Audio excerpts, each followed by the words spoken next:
Alright, hey, what's up guys? It's Matt, and this is the first video that I've shot in a while.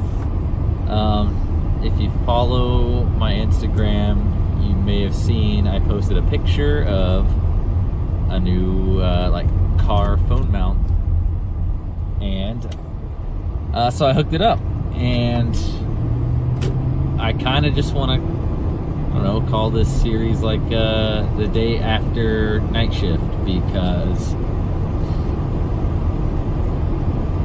I think that's the time that it might be kind of goofy. I don't know if you guys remember before, I actually completely didn't do a video and reshot an entire video just because I was so delirious after night shift. But I feel like that's the time when I can be honest, and I don't know, I want to try to pick topics to speak about, each time as they relate maybe to the profession or to healthcare, or to me personally and my job or whatever. So yeah, that's what I'm gonna try to do. It's gonna be really crazy because it's the morning after a night shift, so I'm pretty tired right now, and I want to be safe. Obviously I don't want to fall asleep while driving or anything, so or be too distracted by trying to think about things to say while I'm driving. So yeah, so I mean, I know it's been a while since I shot a video, so I mean, as far as what's going on, so I'm relatively well adjusted now to work, not necessarily just the night shift, but just the job in general. I'm comfortable in a lot of my charting. I have flow down basically wherever I'm put. I'm pretty comfortable. We finally started hitting basically our flu season. The ED has been crazy. I still haven't had a shift in the emergency department, actually,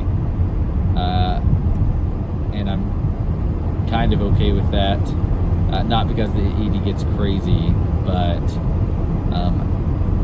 as I've said in the past, our ED therapists cover adult and pediatric ED, so and I'm not personally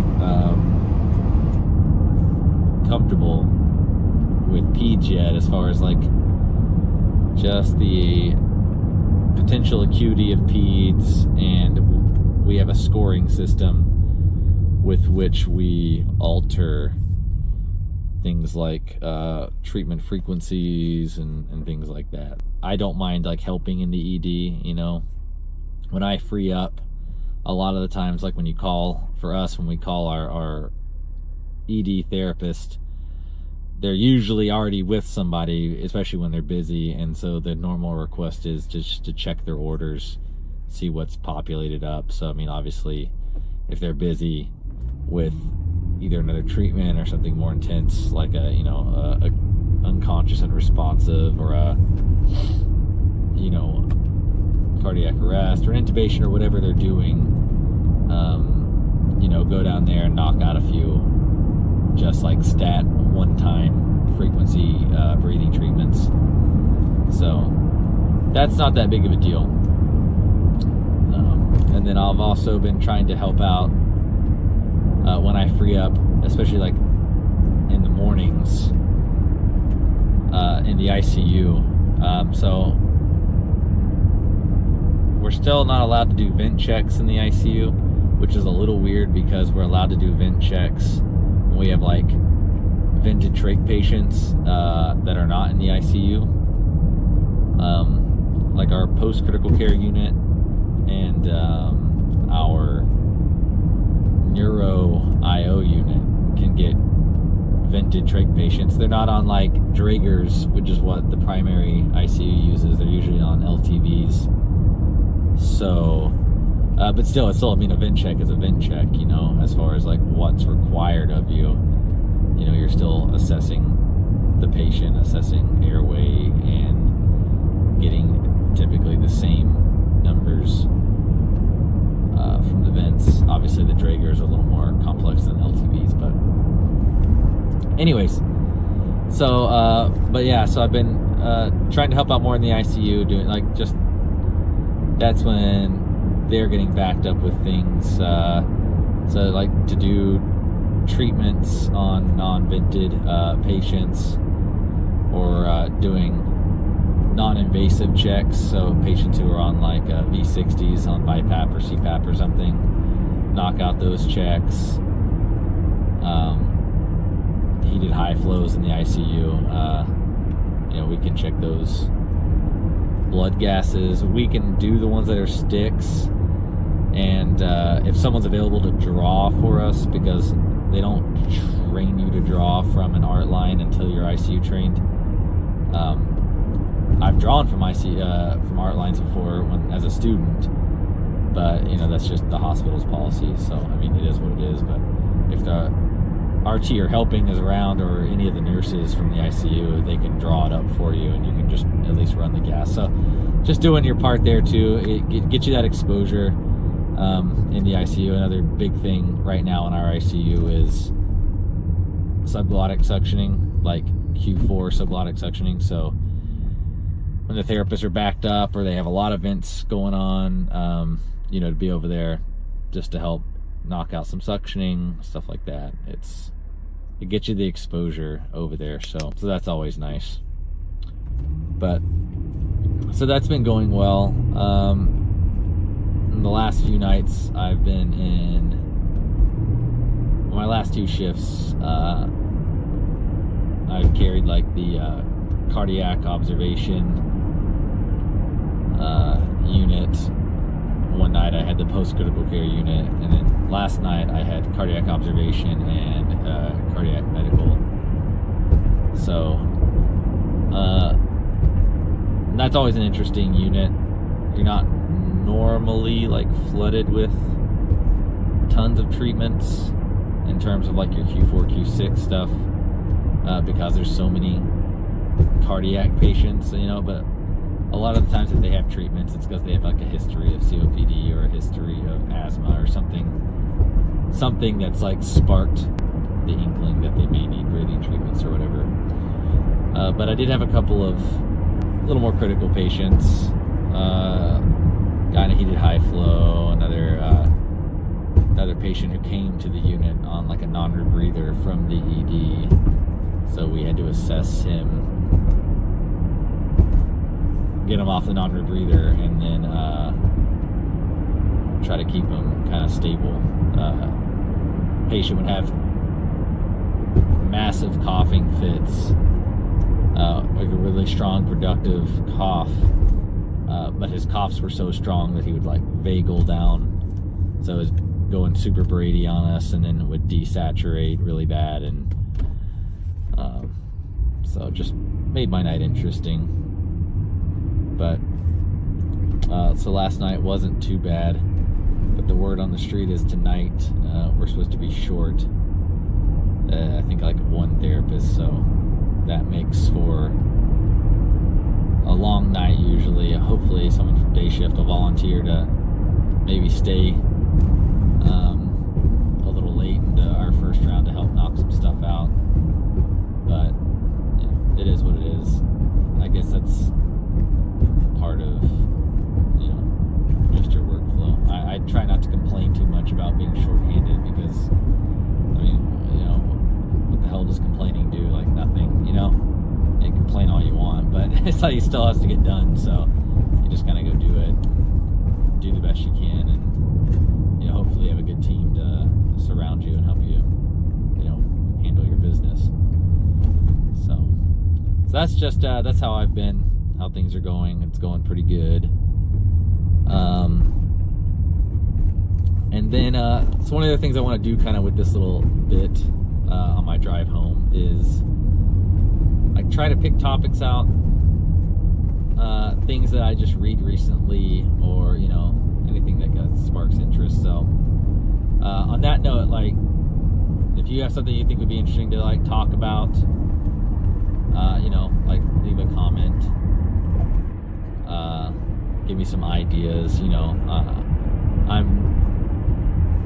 One of the things I think that I'd like to talk about is that I've seen kind of recently was when I see RTs like on social media, like on Facebook mostly. Like if you're not in the respiratory therapy break room, it's probably the largest like respiratory related Facebook page. It's like over 30,000, I think, people, and former RTs, current RTs, RT students, like everyone's, as long as you're respiratory related, you're allowed in. And very big group, very knowledgeable group, very diverse group. A lot to learn for sure in there, but obviously it's like it's a break room type group, so there's some casual respiratory related stuff. And one of the things that popped up recently that I noticed was like a comment about RTs and RNs who want to get into this profession for like any apparent perceived like notoriety or attaboys, and how some of that thought process, especially with RTs, I mean, admittedly, like this profession, like definitely like has a chip on its shoulder. Sometimes it like annoys the hell out of me how some RTs act. I just go with it. Like, it's just, people will just be whatever they want to be, but it's like, I don't care. I didn't get into this because I wanted notoriety. I didn't get into this because I wanted to be like, basically what I'm trying to say is, I don't give a shit if I ever am like held to the same like pedestal or whatever as like RNs or doctors or first responders. It's like, who cares? Like, it doesn't matter. Like, there are more important things. And if you think that notoriety that they get leads to like higher pay, like, you're wrong. I mean, Jesus Christ, go look at what EMTs make. They don't make shit. Paramedics don't make crap for money.